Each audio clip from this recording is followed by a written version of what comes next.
হাদিসের মধ্যে আছে, আজরাইল বলছে নবীজিকে, ইয়া রাসূলুল্লাহ, কোনো মানুষের সামনে তার খাবারের প্লেটে ভাত এবং তরকারি নিয়ে যেমন সামনে রেডি থাকে, সে ইচ্ছে করলেই যখন লোকমা দিতে পারে খাবারের, পৃথিবীর প্রথম মানুষ থেকে নিয়ে ইসরাফিলের ফু পর্যন্ত আল্লাহর পাক যত মানুষ সৃষ্টি করেছেন, করবেন, প্রত্যেকের রূহ আমার সামনে এরকম একটা থালার মতো, প্লেটের মতো আমার সামনে প্রস্তুত থাকে।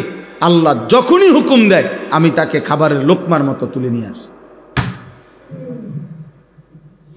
নিয়ে আসি। এটা আল্লাহর নবী কাছে আজরাইল বলছে। আরো আশ্চর্যের কথা হলো, আজরাইল বলছে, ইয়া রাসূলুল্লাহ, প্রতিদিন মসজিদের মিনারায় যেমন আল্লাহর পক্ষ থেকে একজন বান্দাকে 5 বার ডাকা হয়, উনি বলছেন আজরাইল যে আল্লাহর কসম নবী, আমিও আমার সামনে রাখা প্রতিটা রূহকে প্রত্যেক দিন 5 বার ডাকি। আমি আজরাইল ডেকে ডেকে বলি, হে রূহ, আমি কিন্তু তোমাকে নিয়ে আসব, তোমাকে নিয়ে আসব, তোমাকে নিয়ে আসব, তোমাকে নিয়ে আসব, তোমাকে নিয়ে আসব। আমি তাকে প্রত্যেক দিন বলি, কিন্তু ও কখনোই গুরুত্ব দেয় না। আর এই গুরুত্ব না দিয়েও শেষ পর্যন্ত একদিন থাকতে পারে না। সত্যি সত্যি একদিন মৃত্যু হয়েই যায়। আমি যেই আয়াতগুলো পড়ছি, এই আয়াতগুলোর মধ্যে আল্লাহ তাআলা মুশরিকদের কথা আর তার বিপরীতে আল্লাহর জবাব উল্লেখ করছে। একদম সহজ কথা, আপনারা শুনলেও বুঝবেন, এতে ইনশাল্লাহ আমার কথা শেষ হয়ে যাবে। কোরআনুল কারীমের 21 নম্বর পারা 32 নম্বর সূরা সাজদা। আমরা যে সেজদা দেই, এই সূরার নাম সেজদা। এই সূরার 10, 11, 12, 13, 14 এই 5টা আয়াত আমি পড়ছি। দেখেন কি বলে আল্লাহ, ওয়াকালু আইদা যালালনা ফিল আরদ। সমস্ত মুশরিক, মূর্তি পূজক, কাফের, বেঈমানরা নবীজির সামনে বলতো, মুহাম্মদ, আচ্ছা শোনো তো, আইদা যালালনা ফিল আরদ, আমরা যখন সবাই মাটির গভীরে নিশ্চিহ্ন হয়ে যাব, হারিয়ে যাব, মানে মাটির সাথে মিশে যাব, আমরা যখন মাটিতে অদৃশ্য হয়ে যাব, আমাদের কোনো রগ, রেশা, হাড্ডি, কঙ্কাল কোনো কিছুই যখন আর অবশিষ্ট থাকবে না, তখন আইদনা লাফি খালকিন জাদীদ, আমাদেরকে নতুন করে আবার সৃষ্টি করে মানুষ হিসাবে আবার বুঝি আমাদেরকে আখিরাতে হাসরের ময়দানে নিবে। এটা কিভাবে সম্ভব? পাবে কোথায় হাড্ডি, পাবে কোথায় গোশত, রক্ত, পাবে কোথায় আমাদের শরীর, দেহ? কিভাবে সম্ভব? এটা তারা বলতো। তো আল্লাহ তাআলা বলেন, বাল হুম বিলিকাই রাব্বিহিম কাফিরুন। এই কথাটা যেটা বললাম, এখানে তাফসীরের মধ্যে লেখছে একটা সুন্দর কথা, যে সমস্ত কাফের বেঈমান সূক্ষ্মভাবে তাদের দিল দিয়ে এটা বুঝতো যে আল্লাহ আছে এবং তিনি যে সর্বশক্তিমান, যা ইচ্ছা করেন তাই করতে পারে, এটা সবাই বুঝতো। কিন্তু মূল সমস্যা হইল, আখিরাত আমি বুঝছি, মানি, এটা যদি বলে ফেলে মুখ দিয়া, তাইলে নিজে এবং তার অনুসারীদেরকে গুনাহ আর অসভ্যতার, অশ্লীলতার মধ্যে চলবে কেমনে, চালাইবে কেমনে? এই জন্য ইচ্ছা করে ঠান্ডা মাথায় তর্কের খাতিরে তর্ক, বিরোধিতার খাতিরে বিরোধিতা, ইচ্ছা করে গাঁটতারামি করতো, বারবার কইতো কেমনে পারবো, কেমনে পারবো। তো তুই কি জানো না যে আল্লাহ যে সব করতে পারে? বুঝেন নাই কথাটা? হ্যাঁ, তো এটা করতে পারবে না কেন? যিনি সৃষ্টি করতে পারবে প্রথমবার, তো তিনি পরের বার আবার বানাইতে পারবে কেন? প্রথমবারে না কঠিন, দ্বিতীয়বারে তো সহজ। তা আল্লাহ বলেন, বাল হুম বিলিকাই রাব্বিহিম কাফিরুন। বরং আসল কথা হইল, এই নাফরমান বেঈমানগুলো আল্লাহ তাআলার সাক্ষাৎ, আল্লাহর সাথে মুখোমুখি হওয়া, আখিরাত, এটাকেই মূলত অস্বীকার করছে। মূল বিষয় হলো, এতে করে তাদের সমস্ত শাহওয়াত, অসভ্যতা, অশ্লীলতা, বেহায়াপনা, নোংরামি, হারাম, আল্লাহর নাফরমানি সব কিছু বন্ধ হয়ে যাবে। এটা তারা বুঝত। আপনি মনে করেন এই পর্যন্ত এই পৃথিবীতে দেশ, জাতি, রাষ্ট্র, ঘর, সংসার চুরি ডাকাতি অশ্লীলতা জিনা ব্যভিচার সন্ত্রাস হত্যা খুন ধর্ষণ নারী নির্যাতন এই সব কিছু বন্ধ হয়ে যাক, এগুলোর ব্যাপার বহুজন বক্তব্য দেয়, বিবৃতি দেয়, সুন্দর সুন্দর কথা কয়। কিন্তু এইটা বন্ধ হয় যেমনি মূল যেই পদ্ধতি কোরআনের বিধানের আলোকে, কোরআনের আইন হুকুম বিধান কার্যকর করলে এই কথাইটা একটা বেঈমানেও একটাও মুনাফিক সুলভ নাফরমান এগুলা বলেন। আমাদের আরো সচেতন হতে হবে, আমাদেরকে আরো আন্তরিক হতে হবে, আমাদের প্রত্যেককে সজাগ দৃষ্টি রাখতে হবে। এইসব বকচক্কর কন কিনতে হ্যাঁ আমি এই সমস্ত ফাংনা আলাপ ভুগনা আলাপ করেন কিনতে, এটি কি কন? আরো সচেতন হইতে হবে মানে। তাইলে কোরআনুল কারীম মধ্যে অপরাধ কেমনে বন্ধ করতে হয় এর কি কোনো পন্থা নাই? তো এটা কম হিসাব বুঝছেন নি কথাটা? হ্যাঁ এটা বুঝে। এই জন্য এই বিভিন্ন ওই আপনার একবার কুমিল্লা শহরে আমি দেখছি পোস্টার লাগাইছে, বুঝছেন, ফুটবল টুর্নামেন্ট, তো লেখা আছে মাদকের বিরুদ্ধে ফুটবল। হ্যাঁ মাদকের বিরুদ্ধে কি, অর্থাৎ ফুটবল খেলতে খেলতে ছেলেরা মদ খাওয়ার নেশা ছেড়ে দিবে, অর্থাৎ পেশাব দিয়া পায়খানা পরিষ্কার করা, এটা যেমন এক গুণা দিয়ে আরেক গুণা কি করা, কমানো। অথচ আপনার পৃথিবীতে এই ব্রাজিল যখন বিশ্বকাপ ফুটবল আয়োজন করছিল, ব্রাজিল রাষ্ট্র হিসাবে ছোট দুর্বল, এতটা ইউরোপের মতো এতটা সম্পদশালী না, তখন ওইখানে আপনার বলছিল সরকারিভাবে বাজেট দিছিল যে কিভাবে এই ব্যয়ভার তারা উঠাবে খরচটা। তো এখানে যে হিসাব দিছিল হিসাবের মধ্যে এটা একটা হিসাব যে মোট মদ যা বিক্রি হবে এর দ্বারা সারা পৃথিবীর মানুষ আসবে খেলা দেখতে, এটার একটা আয়। যে পরিমাণ নারী এখানে জিনার ব্যভিচার করবে ওদের দ্বারা যে ট্যাক্স আদায় হবে ওইটার একটা আয়, পতিতার আয়। এইভাবে হেরা হিসাব মিলাইয়া কি করে বাজেট মিলায়। তাইলে আপনার অসংখ্য এই পৃথিবীতে ফুটবল খেলোয়াড় বারবার এই ডোপ অর্থাৎ মদে আক্রান্ত টেস্টে পরীক্ষা হইয়া প্রমাণিত হয়ে বাদ পড়ছে যুগে যুগে। তাইলে কি বোঝা গেল? এরকম অনেক আপনার ধর্ষণ ইফটিজিংয়ের বিরুদ্ধে সচেতনতা সৃষ্টির জন্য ওপেন কনসার্ট, হ্যাঁ বাংলাদেশে অনেক হয়েছে ওপেন কনসার্ট, স্টেডিয়াম মাঠে ওপেন কনসার্ট হবে, ঢাকা থেকে শিল্পীরা আসবে, গাইয়া গাইয়া নাচ্চা তারা বাদ্য গিটার হারমোনিয়ামের তালে তারা মানুষকে বুঝাবে ধর্ষণ করবেন না, ইফটিজিং করবেন না।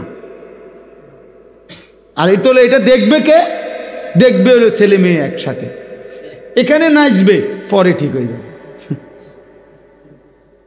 আহা হায় হায় মানুষের বিবেক, এই হলো অসভ্যতা।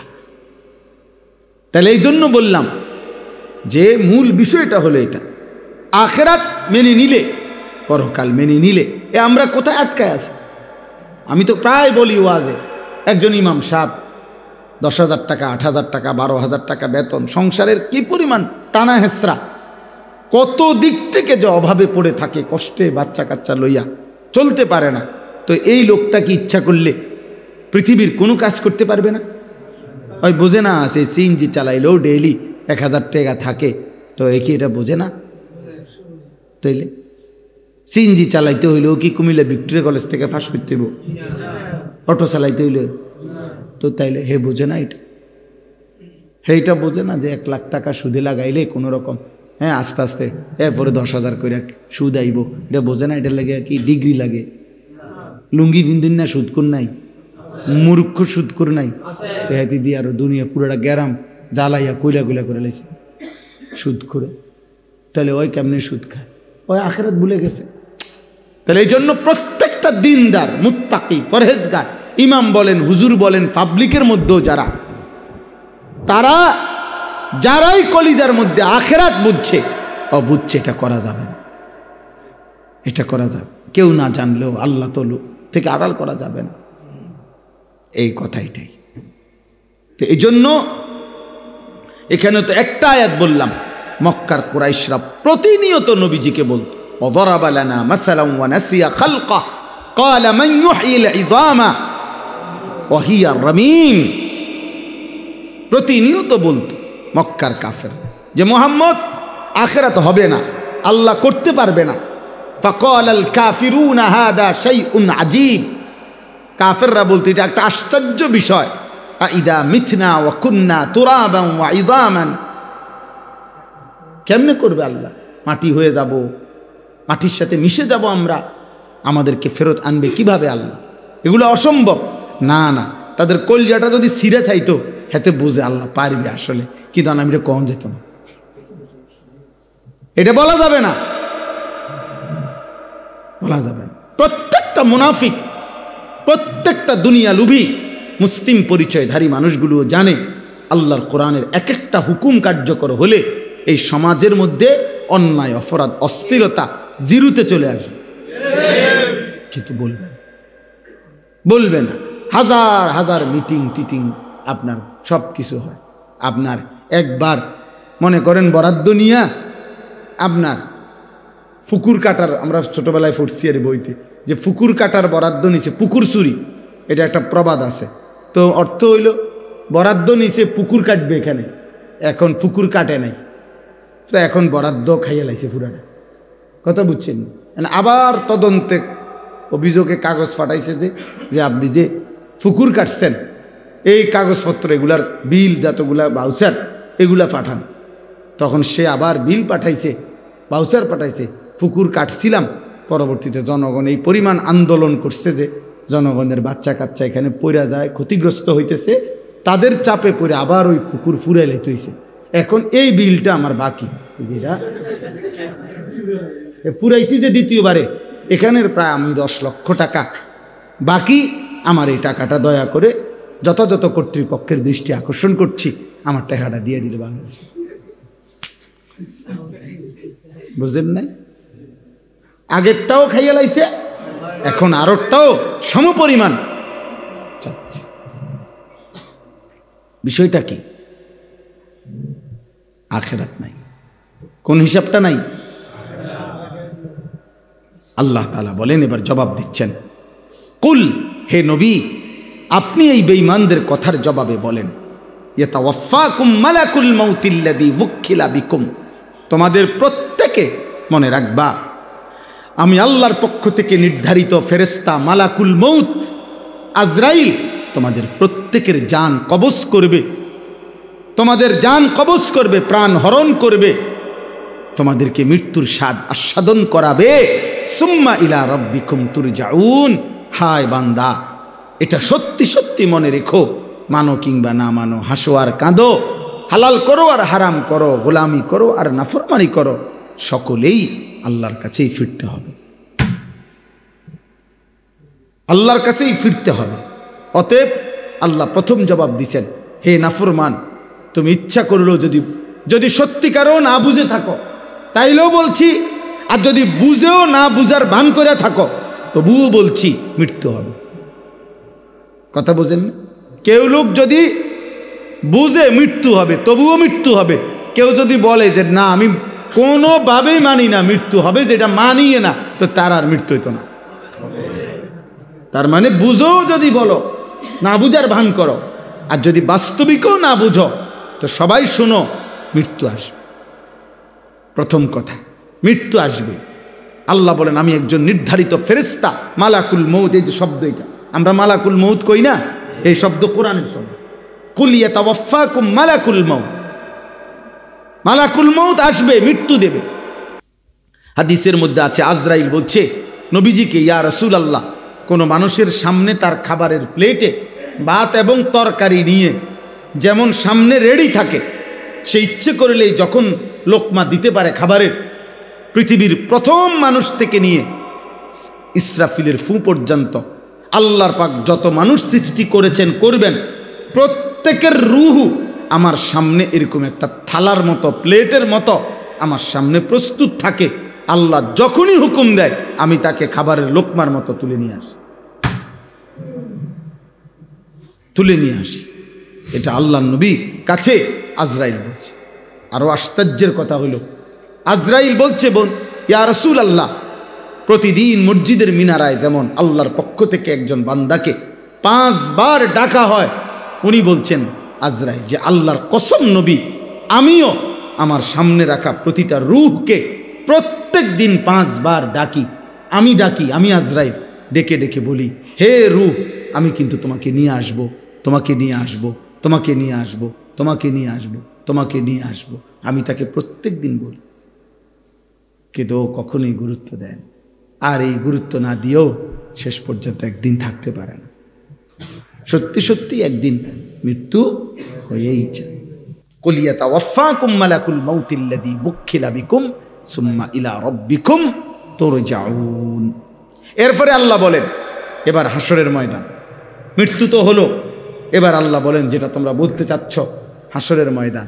আল্লাহ বলেন, বন্ধু, আজ আমি আপনার কাছে বলে রাখলাম, ওয়ালাউ তারা, আপনি যখন সেদিন দেখবেন, আপনি যদি দেখতেন, তার মানে আপনি দেখবেন সেদিন হাসরের ময়দানে দেখবেন এই আজকের এই পাপীগুলো, এদেরকে বলে রাখেন, শুনায়ে দেন এদেরকে, আজকের এই মিথ্যাবাদী, চোর, ডাকাত, জিনাকার, ব্যভিচারী, মদখোর, নেশাখোর, গাঁজাখোর, বেহায়া নারী, বেপর্দা নারী, চরিত্রহীন লম্পট মেয়ে, আল্লাহর বেঈমান, কাফের, মুশরিক যা আছে, আল্লাহ বলেন প্রত্যেকটা নাফরমান আমি আল্লাহ বলে রাখলাম সেদিন হাসরের ময়দানে আমি আল্লাহর সামনে লজ্জায়, অপমানে, বেইজ্জতিতে মাথাটা নুয়ে দাঁড়িয়ে থাকি।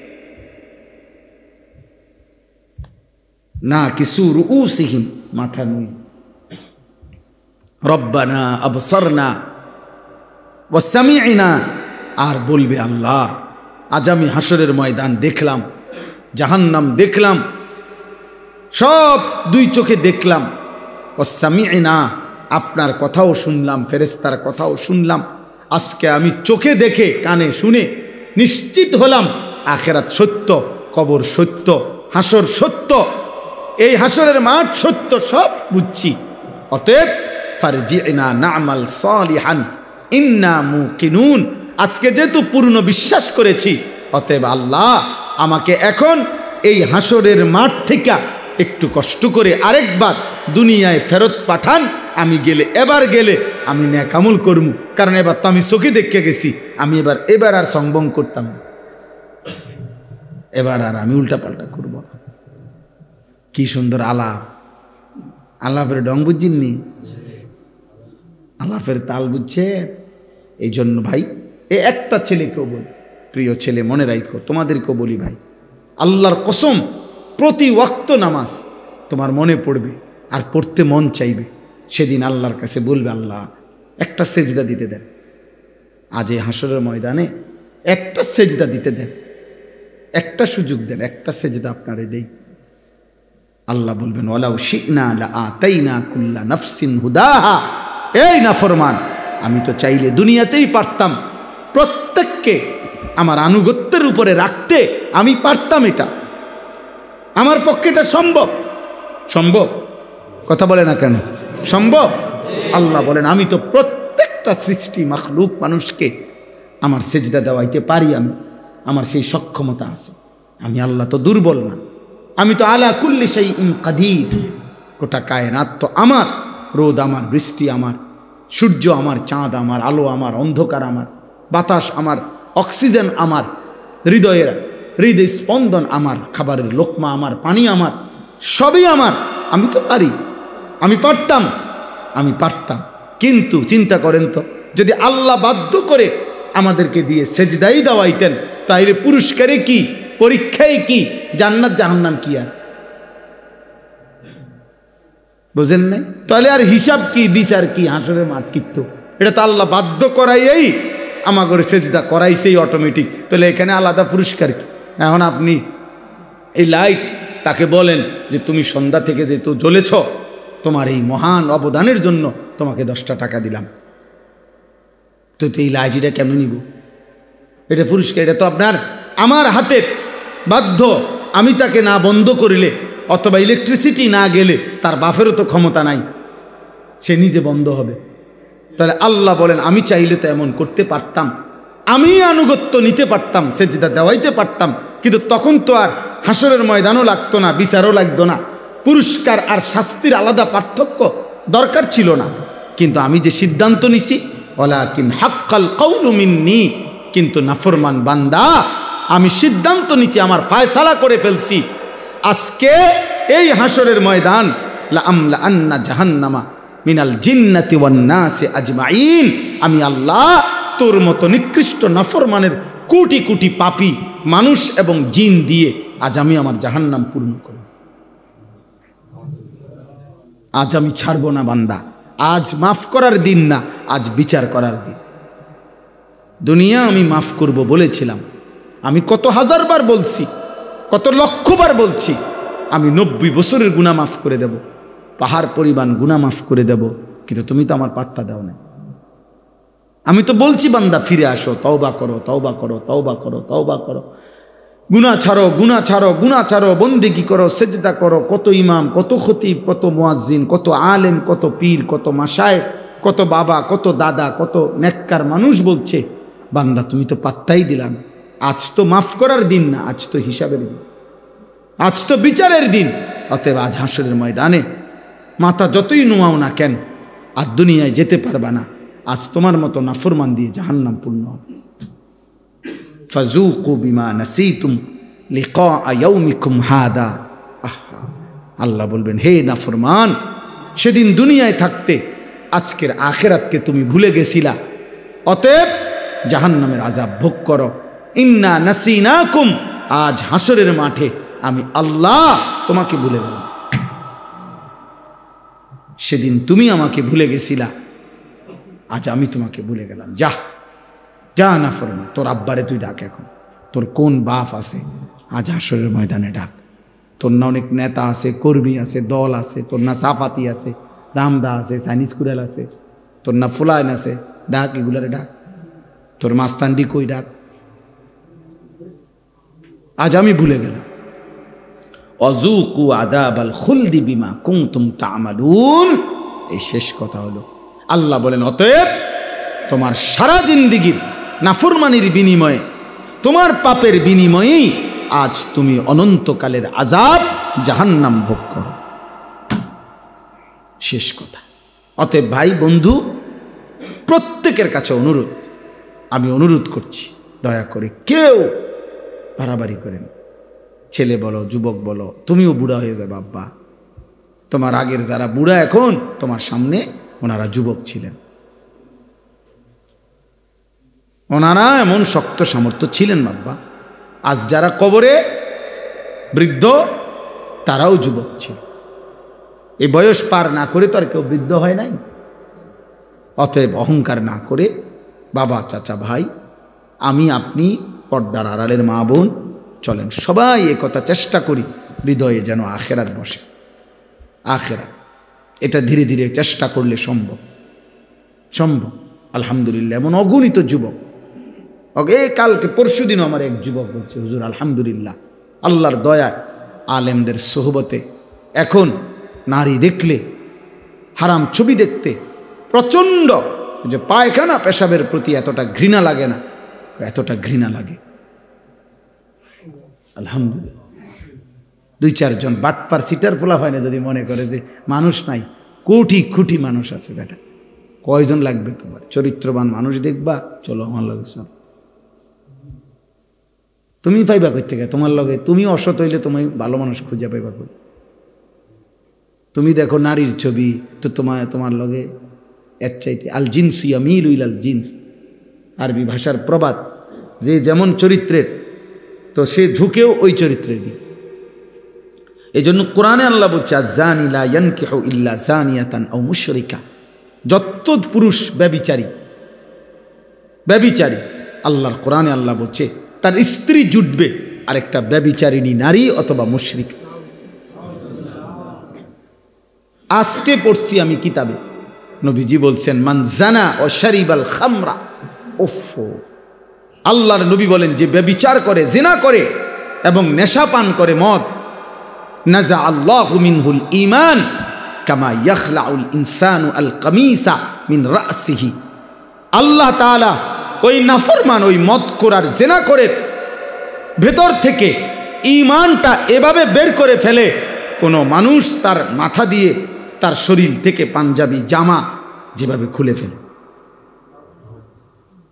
মানুষ তার দেহ থেকে জামা যেমন খুলে ফেলে, আল্লাহ রাসূল বলছে কোনো জিনাকার নারী পুরুষের হারাম অশ্লীল বেহায়াপনা যে করে এবং মদ নেশা পান করে, আল্লাহর নবী বলছে আল্লাহ এভাবে তার অন্তরের ঈমান বের করে ফেলে।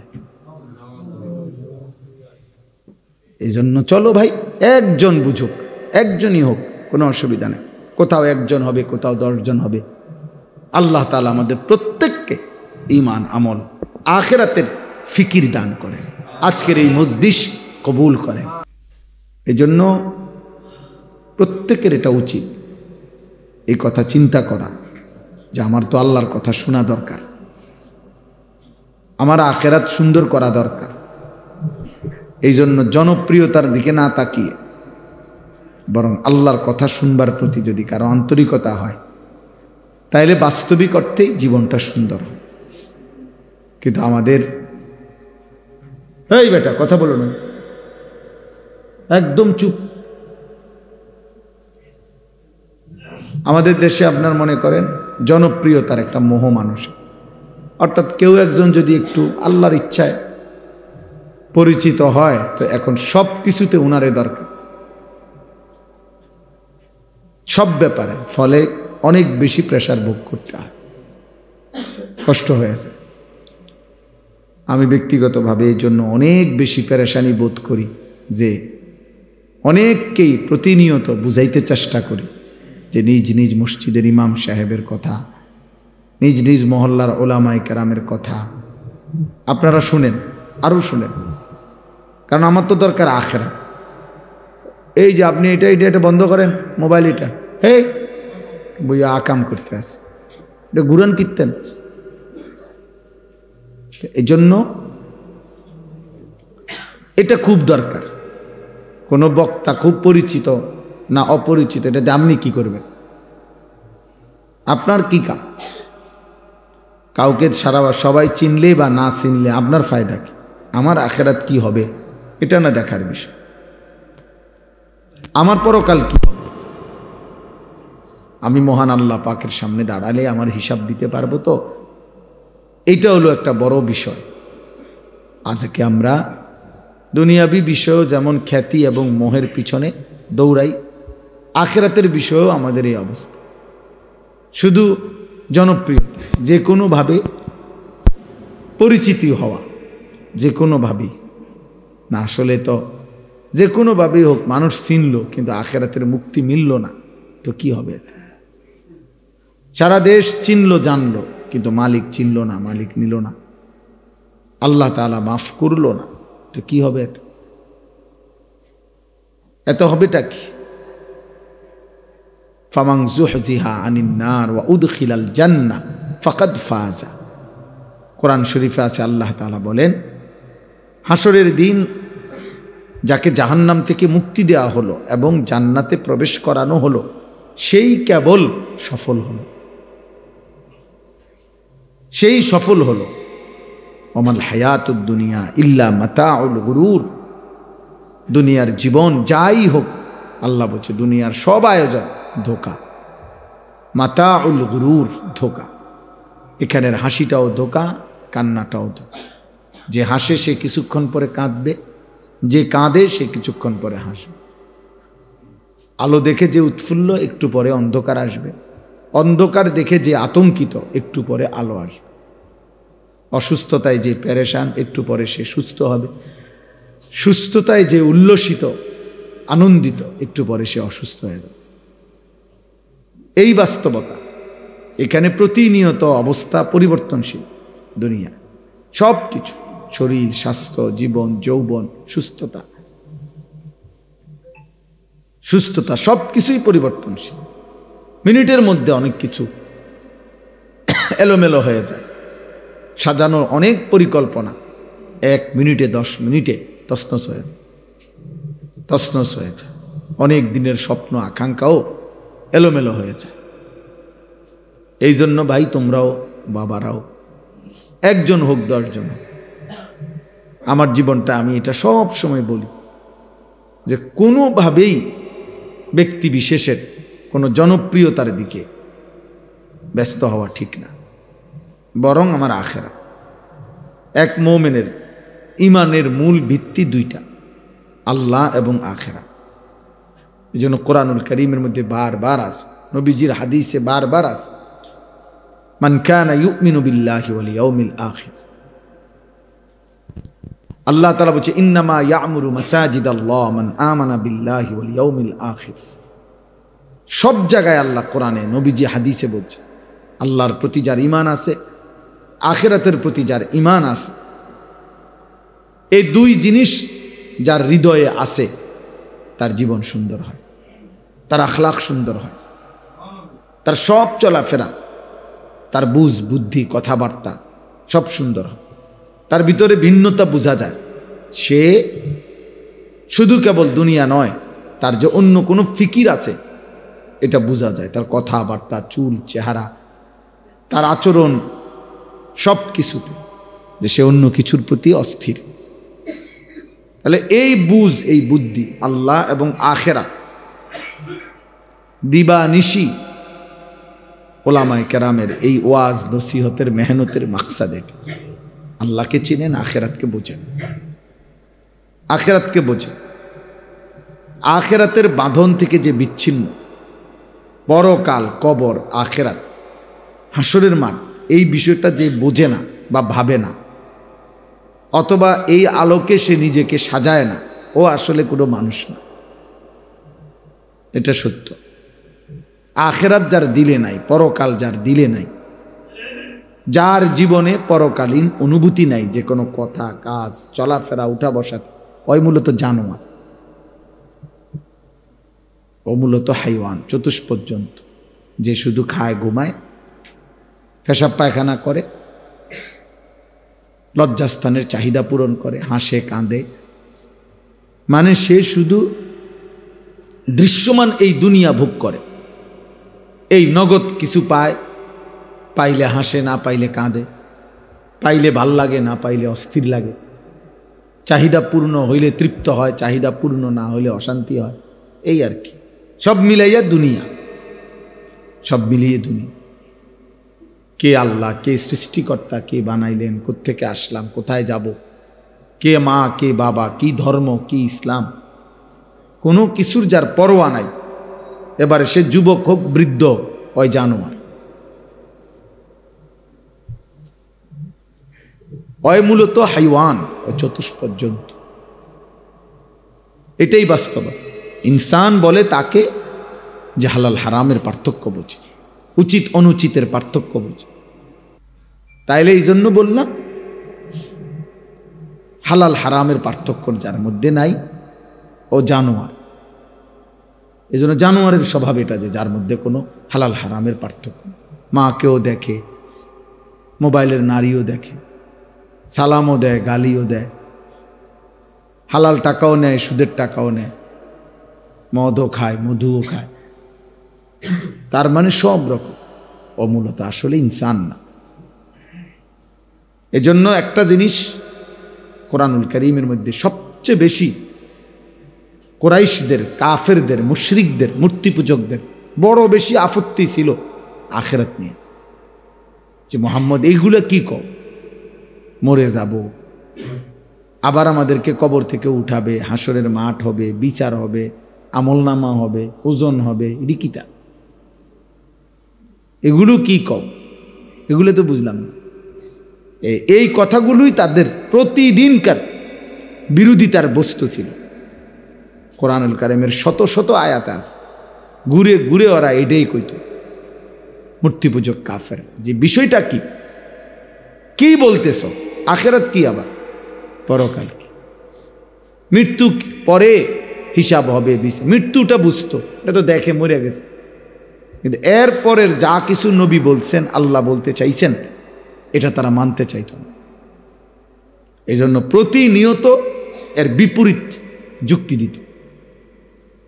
হাত কোরআনে আছে যে মক্কার একজন কুরাইশ সর্দার আস ইবনে ওয়াইল, সে একদিন নবীজির সামনে একটা পুরাতন হাড্ডি, মনে করেন উটের গাধার যেটারই হোক হাড্ডি আর কি, একটা হাড্ডি আইনা এরপর এটা নবীজির সামনে ভাঙছে, ভাঙ্গিয়া গুড়া গুড়া করে পাউডার বানাইলেছে, বানাইয়া ফু দিয়া উড়াইয়া দিছে, দিয়া বলছে কয়ে আচ্ছা মোহাম্মদ তোমার খোদা এই হাড্ডিটা এই প্রাণীর কোত্থেকে ফেরে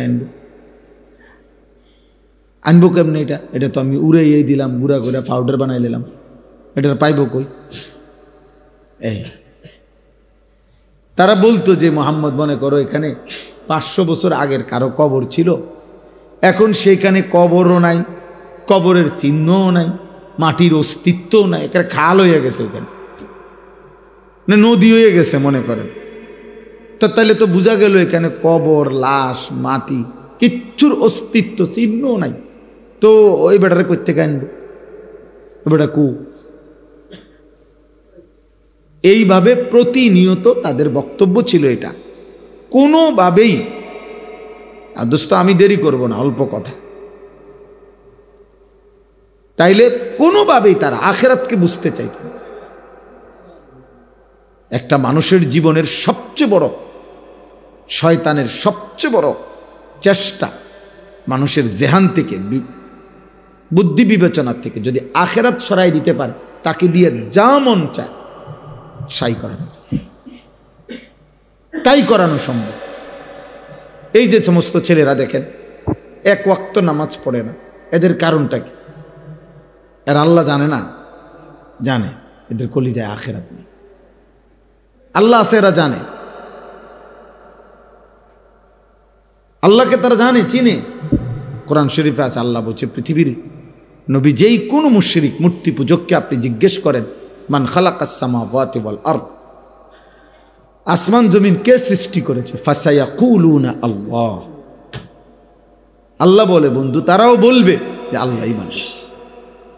হিন্দুরা কেউ বলে না যে তাদের যত দেবতা, যত মূর্তি, এগুলা মানুষের সৃষ্টিকর্তা, এটা তারা বলে না। বোঝেন নাই? এটা তারাও বুঝে, সৃষ্টিকর্তা ভগবান আলাদা আরেকজন, তিনি সর্বশক্তিমান, ঈশ্বর সর্বশক্তিমান, এটা হেরাও মানে,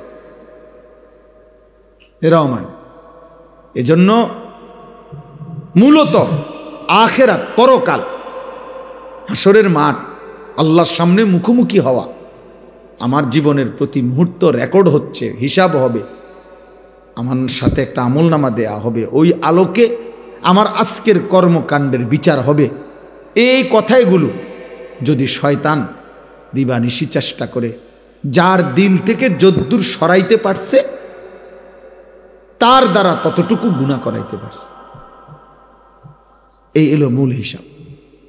আমি কিংবা আপনি, জওয়ান কিংবা বৃদ্ধ, নাই তো আমি রীতিমতো তাকাইয়া থাকি, আমার প্রায় সময়টা মনে হয় বুড়া মিয়া, দাড়ি চুল সাদা হয়ে গেছে, বুড়া মানুষ, এমন বুড়া মিয়া, এমন রাক্ষসের মতো চা দোকানে বসে বসে টেলিভিশনের দিকে কেমনে যে ছায়া রয়েছে, যদি তার চোখের মধ্যে যদি আমনের সীসাও গলাইয়া দেয়, তারপরেও বুড়া নর্তকী দেখা ছাড়বে না, এমন শক্ত বুড়া। আস্তাগফিরুল্লাহ, কি পরিমাণ বেহায়া যে 60 বছর বয়সেও চোখের মধ্যে সামান্য লজ্জা শরম নেই। চিন্তা করে দেন, এত বয়স্ক মানুষ এমন নিকৃষ্ট গালি দেয় কেমন? এত বয়স্ক মানুষ এত জঘন্য গালি দেয় কেমন? এত বয়স্ক মানুষ এত মারাত্মক সুদ, কিস্তি, এমন শক্ত, আহা, জীবন শেষ হয়ে গেছে কিন্তু কাউকে 100 টাকা দান করবে না, লাগলে সুদ নাও, কিস্তি নাও, লাভে দাও, লাভে নাও। তার মানে কোনোদিনই কিয়ামত, আখিরাত কলিজার থেকে নাই, কলিজায় নাই। এজন্য আমি এই যে আয়াতগুলো পড়ছি, এটা লেগে বলতেছি আর কি, মূল বিষয় হলো কোরআনুল কারীমের মধ্যে আল্লাহ তাআলা বারবার বুঝাইতে চাইছেন, বান্দা আখিরাত আখিরাত আখিরাত, আল্লাহর সামনে দাঁড়াইতে হবে, হিসাব দিতে হবে, বিচার হবে, ফয়সালা হবে। এই কথাইটা তোমার কলিজায় বসাও বসাও বসাও বসাও বসাও। নবীজির কাছে 13 বছর মক্কায় কোরআনের যত আয়াত নাজিল হয়েছে নবীর জীবনে, মক্কার 13 বৎসরে এর মধ্যে মূল আলোচ্য বিষয় ছিল আখিরাত। এই জন্য কোরআনুল কারীমের মক্কায় নাজিলকৃত যত আয়াত, কোরআনের 3 ভাগের 2 ভাগ তার আলোচ্য বিষয় আখিরাত। 1 ভাগের মধ্যে হইল শরীয়তের হুকুম আহকাম, বিধিবিধান, বাকি 2 ভাগ আখিরাত, পরকাল। মানে আল্লাহ তাআলা বলছেন এটা পরীক্ষিত আমল, যে কোনো মানুষকে যাবতীয় অন্যায়, অপরাধ, অশ্লীলতা, বেহায়াপনা, অসভ্যতা, নাফরমানি, অবাধ্যতা সব কিছুর থেকে বাঁচাবার কার্যকর পদ্ধতি একটাই, সেটা হলো হৃদয়ে আখিরাত বসা। এটা ছাড়া হবে না, এটা ছাড়া হবে না। পুলিশের উপরে যদি পাহারাদার আরেকজন দেয়, তার উপরে যদি আরেকজন পাহারা দেয়, তো সে 3 জনকে ঘুষ দিব। বুঝেন নাই? ফখরুদ্দিনের আমলে আমার একজন আপনজন জেল গেছিল। ওই যে ফখরুদ্দিন আহমদ যখন কেয়ারটেকার সরকার ছিল, তখন আমার একজন ঘনিষ্ঠ মানুষ জেলে গেছিল। তখন আমার মনে আছে, ওনার কাছে যখনই আমি ওনারে যেদিন হাজিরা দিতে আনতো, মানে কোর্টে, তো কোর্টে হাজিরার দিন আমি দেখা করতাম ওনার সাথে। তো আমি অনেকের কাছে শুনছি যে তখন আপনার এর আগে পর্যন্ত দেখা করতে 100 টাকা 200 টাকা দিলে হইতো, কিন্তু তখন আমার মনে আছে 1000-1200 টাকা নিত। তা আমি বললাম যে আপনি এখন এত টাকা বেশি নেন? হুজুর রিস্ক বেশি, এখন রিস্ক বেশি আগের তুলনায়। বুঝছেন নি আমার কথা? এই জন্য রিস্ক বেশির কারণে টাকার পরিমাণ বাড়াই দিছে। যে রিক্সে কি মানে যদি একান্তই আর্মির লাতি টাতি খাইয়াও লাই, তো মন্ডারে বুঝাইতে আর মুঝে 200 টাকার জিনিসটা 1000 টাকা নিছি, আর কি তার লাতি 200 টাকা আর 800 টাকা লাভ। এই মানে বুঝাইতে চাইলাম, আখিরাত যদি কলিজায় না আসে, কাঙ্ক্ষিত পরিবর্তন হবে। সবাই ফাঁক খুঁজবে, ফাঁক খুঁজবে। আরে কও কি বুঝছি, কত লাগবে এটা না কুদা। অনেক সময় মানুষ বলে না, আচ্ছা বুঝছি, এই সমস্ত 900 কথা, এত আইন কানুন দেখাইও না, এত হাইকোর্ট জজ কোর্ট দেখাইও না, আমরা জানি, চাই কত লাগবে এটা কও। হ্যাঁ, এই যে তার মানে প্রতিটা মানুষ তখন মনে করে আমার দুনিয়ার প্রয়োজন পূরণ হবে, যেমনে পারি, হালাল হারাম জায়েজ না জায়েজ এটা। কিন্তু আখিরাত যার দিলে আছে, কলিজায় আছে, সে বিশ্বাস করে আজ আমি পৃথিবীর সবাইকে ফাঁকি দিলেও আমার একজন মালিক আমাকে 24 ঘন্টা দেখে, আমি তাকে ফাঁকি দিতে পারবো না। আলাম ইয়ালাম বিআন্নাল্লাহ ইয়ারা, আল্লাহ তাআলা বলে, বান্দা সে কি জানে না আমি আল্লাহ যে তাকে দেখি। আয়াহসাবু আল্লাম ইয়ারাহু আহাদ, আল্লাহ বলেন আমার বান্দা কি ভেবেছে তাকে কেউ দেখে না? তাকে কেউ দেখে না? কি ভেবেছো বান্দা? এই যে বারবার কথা, এটা আপনার তৈরি হচ্ছে আজকে ছেলে পেলেদের, এই যে কয়জন বাবা মা অভিভাবক আছে, সবাই আপনার সমান তালে আখিরাত ভুলে গেছে। ছেলে পেলেদের এত নষ্ট হওয়ার কথা, আমরাও ছোটবেলায় ছিলাম মিয়া, 14 বছর 16 বছর 18 বছর, এই হায়াত তো বয়সটা তো আমরাও পার করে আসছি। আমরা তো আর চাঁদের দেশের থেকে আসি নাই, এই পৃথিবীতেই তো ছিলাম। আমার বাড়ি নাঙ্গলকোট, হ্যাঁ, তো আমরা লাকসাম নাঙ্গলকোট বুঝছি, আমার বুঝছি বোন বিয়ে দিছি, এই যে কাছিয়া পুকুরি আমার আপন বোন বিয়ে দিছি, রাজশা প্রেমনল বাজারের পাশে আমার বোন বিয়ে দিছি। তৈলে তো আমার এলাকা এগুলা, আমরা ছোটবেলা বড় হয়েছি না, আমাদের সময়ও তো দুষ্টামি করতো পোলাফায়, আমাদের সময়ও খেলতাম, আশা করত, মা বাপরে ফাঁকি দিত, ঠিক আছে, আলু ক্ষেতের মধ্যে হাডুডু খেলতো, দাঁড়িয়ে বান্দা খেলতো, গোল্লা ছুট খেলতো, গ্রামে দৌড়াদৌড়ি করতো, লুকোচুরি খেলতো। একজনে কোনো গোপন জায়গায় লুকাইছে, সব বাহি টোয়া টোয়া বাইর করতো। এই আমার মনে আছে, তো এগুলো তো আমরাও খেলছি। এই তো দুষ্টামি বলতে এই ছিল। এগুলোর থেকে বাপ মা, ভাইয়েরা, আত্মীয়রা, চাচারা, মামারা দমকাই আনছে। হ্যাঁ, এতক্ষণ হয়ে গেছে, অন্য খেলতে আসো, এই এতটুকু। কিন্তু এখনকার এক এক ছেলে 14-16 বছর, তার চোখে আর কিছু নাই, পৃথিবীর সব উলঙ্গ ছবি দেখে ফেলছে। এই জানোয়ার আর জানোয়ার ছাড়া, জানোয়ারও নাই, মানুষ তো নাই, এটা জানোয়ারও নাই, আর জানোয়ারও নাই। কুকুরও এত অশ্লীলতা করে না, এত নিকৃষ্ট। আগে হয়তো মাস্টার, স্কুলের মাস্টার সাহেব ধমক দিছে, স্কুলের স্যার, ওনার ধমকেও বাচ্চা নামাজ পড়ছে। আর এখন আপন মা বাবার চোখের পানি ফেললো এই নাফরমান এত বড় গাদ্দার এক ওয়াক্ত নামাজ পড়ে না। গুনাহ তারে এমন পাগল বানায় দিছে, অসভ্যতা। কোনোভাবেই অধিকাংশ ছেলের কথা হইল বাবা মার সাথে, রক্তের সাথে, ধর্মের সাথে কোনো সম্পর্ক রাখবো না। এই জন্য চুল চেহারা দেখেন মুশরিকের মতো, বেঈমানের মতো।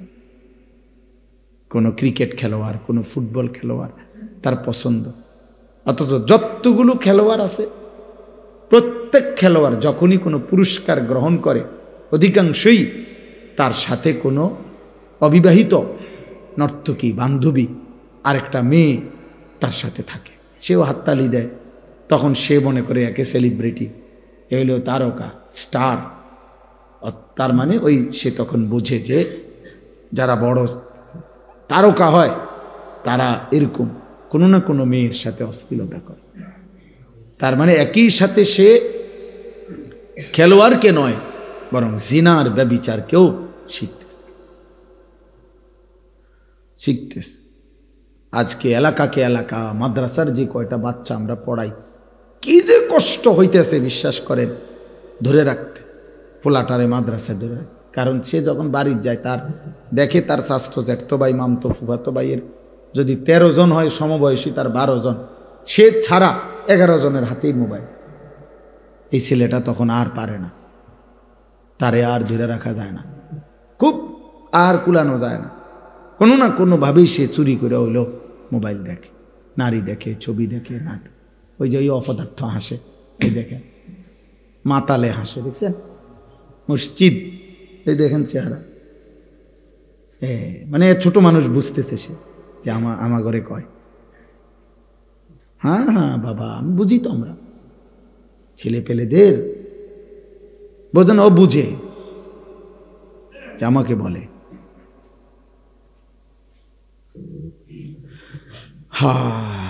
এই জন্য আপনাদেরকে বল, আমার কথাটা এটা।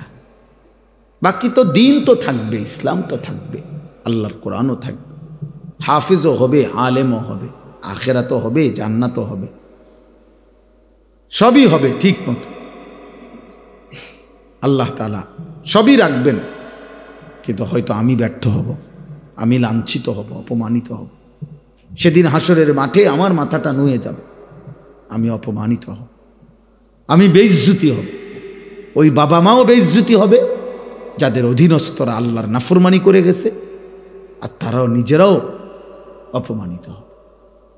কোনো সন্দেহ নেই, কোনো সন্দেহ নেই।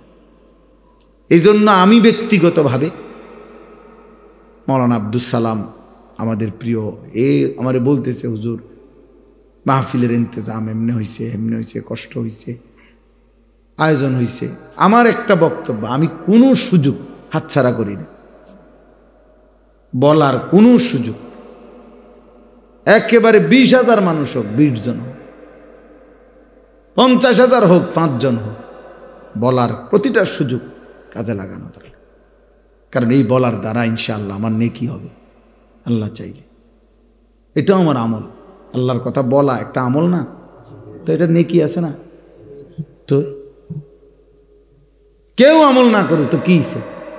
নূহ আলাইহিস সালাম 950 বৎসর মানুষকে আল্লাহর দিকে ডাকার পরে ওনার হাতে ইমানদার হয়েছে 80 জন। কয়জন? কি বুঝেন? 950 বছরে মানুষ মুসলমান হয়েছে, ইমানদার হয়েছে ওনার হাতে শুধু 80 জন। মানুষগুলো কত বড় শক্ত হারামি আছিল।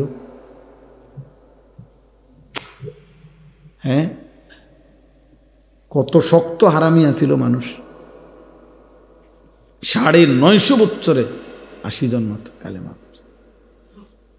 এই জন্য বললাম, এই যুবক ছেলে তোমাদেরকেও বলি, বাবা একদিন তো পৃথিবীতে নাম নিশানা থাকবে না, এটা নিশ্চিত। তোমাদের মতো যে সমস্ত ছেলে নামাজ পড়ো না, এই মোবাইল নারী ছবি নিয়ে আছো, তোমাগো নাম পৃথিবীর কোনো ছাগলও কোনোদিন নেবে না। অসভ্যের নাম কেউ নেয় না, চরিত্রহীনের নাম কেউ নেয় না। বেহায়া বেনামাজি ধর্মের কে যে নিজ ধর্মকে অপমান করে, পৃথিবীতে তো তার কোনো নাম নিশানা থাকবেও না, আখিরাতেও থাকবে, আখিরাতেও থাকবেন। আল আখিল্লাউ ইয়াউমাইদিন বা'দুহুম লিবা'দিন আদু। আল্লাহ বলেন পৃথিবীর সমস্ত বন্ধুত্ব, গুনাহ এবং নাফরমানির যত বন্ধুত্ব, খোদার কসম আল্লাহ বলেন কিয়ামতের দিন প্রত্যেকেই একে অপরের শত্রু হবে। সবচেয়ে ভয়ঙ্কর কথা হইল, প্রত্যেক পাপী তার পরিচিত কাউকে না কাউকে দোষারোপ করবে। তুই হারামি, আমারে ছবি দেখাইছ, তুই জানোয়ার, আমার খাইয়ে দিছ,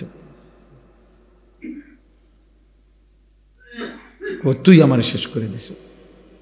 আমি চাইছিলাম না চাইতে নারী, তুই আমারে দেখাইছ। আমি চাইলাম, চাই নাই বিড়ি খাইতে, তুই আমারে বিড়ি খানা শিখাইছ। আমি চাই নাই মদ খাইতে, তুই বেঈমান, আমারে শেষ করে দিছ। এই জন্য কোরআনে আছে প্রত্যেক জাহান্নামী, যার কারণে যে জাহান্নামী হইছে সে বুঝবে, মনে করবে, ওই ডাক দিবে আল্লাহকে, বলবে আল্লাহ ওরে আমার সামনে দূর দিতে হইব। হয় বাপ হইলে বাপ, মা হইলে মা, নেতা কর্মী বন্ধু এলাকাবাসী, যার কারণে ওই নষ্ট হয়েছিল আজ জাহান্নামী হলো, ওই তারে ডাকবে আল্লাহর কাছে, বলবে আল্লাহ ওরে আমি দেখতে চাই আমার সামনে। আল্লাহ বলবেন কেন? বলবে আমার এই দুইটা পায়ের নিচে ফালাইয়া আজকে তাকে এই হাসরের ময়দান না জাআলহুমা তাহতা আকদামিনা, ওরে কতক্ষণ পায়ের তলে মুরাইয়া লাইঠাইয়া এরপরে আমি জাহান্নামে যাব। এই হাইওয়ান আমারে শেষ করছে। লাকাদ আদাল্লানি আনি যিকরি বাদা ইজ জাআনি, যে কোরআন শরীফ। নাফরমান বলবে আল্লাহ, আহা আমার কাছে হেদায়েতের বাণী আসছিল, আমগো এলাকার মসজিদে আজান হয়েছিল, কত হুজুর আমারে ডাক দিছিল, ইমাম সাহেব আমারে কইছিল, কিন্তু আমার বন্ধু নামের এই শয়তান বেঈমান আমারে আপনার রাস্তার থেকে পথভ্রষ্ট করে দিয়েছে। হ্যাঁ, এক ছেলে মনে রাখো, একজন হলে। আমি তো ভোট চাইতে আসি নাই, কাজে আমার এত জনসমর্থন দিয়ে আমি করবো কি? যে হুজুর আমাদের এখন ব্যাপক সমর্থন, অনেক মানুষ আমাদের ওয়াজ নাই তো এখন, তাহলে এখন ভোটে দাঁড়াই। এখন তো মাশাআল্লাহ ভোট কি বাড়ছে, হ্যাঁ সমর্থন বাড়ছে, তো আমি ভোটে দাঁড়াই। কিন্তু ভোটে আমার তো কিতাম দাঁড়াইতাম, আমি ভোটে দাঁড়াই করবো কি? আমার তো আখিরাত দরকার। এই জন্য আমি বললাম, আমরা প্রত্যেকে একজন দুইজন বাবা, এই যে কয়জন বাবা আছেন দাদা, আপনাদেরকেও বলি, আপনাদের অনেক মানুষ আছেন হাত ফাও সাইডা দিয়েছেন, না হইতো না, জিফুত নাই না তোর মানুষ হইতো না, বউ বাচ্চার নামাজ পড়বে না, বাদ দাও, যার কোয়ালিফিসা দিয়ে ফেরো, হ্যাঁ বাদ দাও। আরে ভাই বাদ দাও তো, ঠিক আছে দিলেন, কিন্তু আপনি কি মরতেন না? আপনারা আখেরাত, ওদের ইমান আমলের চেষ্টার উপরে আপনারা আখেরাত। প্রত্যেকের অধীনস্থকে তার, মনে করেন আমি 1 কোটি বার কইছি, 1 লক্ষ বার বলছি, আমি 100 বছর ধরে বুঝাইছি আমার অধীনস্থ সন্তান জিফুত বউ বাচ্চারে, কিন্তু কোনোদিনও ইমান আনে নাই, নামাজ পড়ে না, আল্লাহ মানে নাই, এটা বড় বিষয় না। আমি আমার মেহনত মৃত্যু পর্যন্ত করছি কিনা এটার উপরে আমার মুক্তি। মনে করেন নূহ আলাইহিস সালামের একজন ছেলে তো মৃত্যু পর্যন্ত ইমান আনে নাই, তো এই কারণে নূহ নবীর জাহান্নাম, নাউজুবিল্লাহ। কেন? নূহ নবী তো শেষ মুহূর্ত পর্যন্ত ওরা ডাকছে কিনা বলে, এটা হলো মূল বিষয়। এখানে এটা হলো মূল বিষয়। আমাগো দেশে হইল আমাদের বুঝুন কইছি হুজুর না হয় 50 বার কইছি, শেষ। আর 51 বার বলার দরকার নেই, ওটা বুঝে লাইছে। 50 বারের পরে আর বলার নিয়ম নেই। তারে মনে 2 বছর ধরে হুজুর চেষ্টা করছি, শেষ। আর বুঝি হইতো না, শেষ। এই যে সিদ্ধান্ত আমরা নিলাম আর বলবো না, এইটা আমরা কেমনে নিলাম? কে অনুমতি দিল বলে? এর জন্য ছেলেরা তোমাদেরকেও বলি, বাবা তোমাদেরকেও বলি, কি এই কারণে তারা এটা করত। আলহামদুলিল্লাহ। মাওলায়ে করিম আপনি মাফ করে দেন, রব্বে করিম আপনি মাফ করে দেন, মেহেরবান মাওলা আপনি মাফ করে দেন। আয় আল্লাহ আপনি মাফ করে দেন মাওলা, মাফ করে দেন মাওলা, মাফ করে দেন, মাফ করে দেন, মাফ করে দেন। আখিরাত কলিজার মধ্যে বসায়া দেন, কবরের ভয়, আখিরাতের ভয়, জাহান্নামের ভয় দান করে, জান্নাতের আশা দান করে, একটা একটা গুনাহ থেকে বেঁচে থাকবার তৌফিক দেন। আপনি চাইলে পারবো মাওলা, আপনি না চাইলে হবে না মাওলা। আপনি দয়া না করলে বান্দা গুনাহ থেকে বাঁচবে কেমনে রে মাওলা? আপনি দয়া করলে বান্দা আপনার গোলামি করবে মাওলা। আপনি দয়া করেন, আপনি দয়া করেন, আপনি দয়া করেন। সমস্ত কবরবাসীদেরকে মাফ করে দেন, কিয়ামত পর্যন্ত কবরের আযাব মাফ করে দেন। অসুস্থ বিমারি যারা শিফা করে দেন, প্রত্যেকের কামাই রুজিতে হালাল বরকত দান করে, হারাম থেকে বাঁচান মাওলা, হারাম থেকে। আল্লাহ একটা একটা গুনাহ ছেড়ে দেওয়ার তৌফিক দান। কিশোর ছেলেরা, যুবক ছেলেরা, বয়স্ক বাবারা, পর্দার আড়ালের মা বোনেরা, আমাকে আপনাকে সকলকে আল্লাহ, আমাদের সকলকে আপনি গুনাহ থেকে বাঁচান, গুনাহ থেকে। আমাদের হালাল যত চাহিদা পূরণ করে দেন, হারাম থেকে বাঁচান। আয় রোজগার কামাই রুজিতে হালাল বরকত দান করে আল্লাহ আমাদের সবাইকে কবুল আর মনসুর করেন। রব্বির হামহুমা কামা রব্বায়ানি সগীরা। সুবহান রাব্বিকা রব্বিল ইজ্জাতি আম্মা ইয়াসিফুন ওয়া সালামুন আলাল মুরসালিন। আলহামদুলিল্লাহি রাব্বিল আলামিন।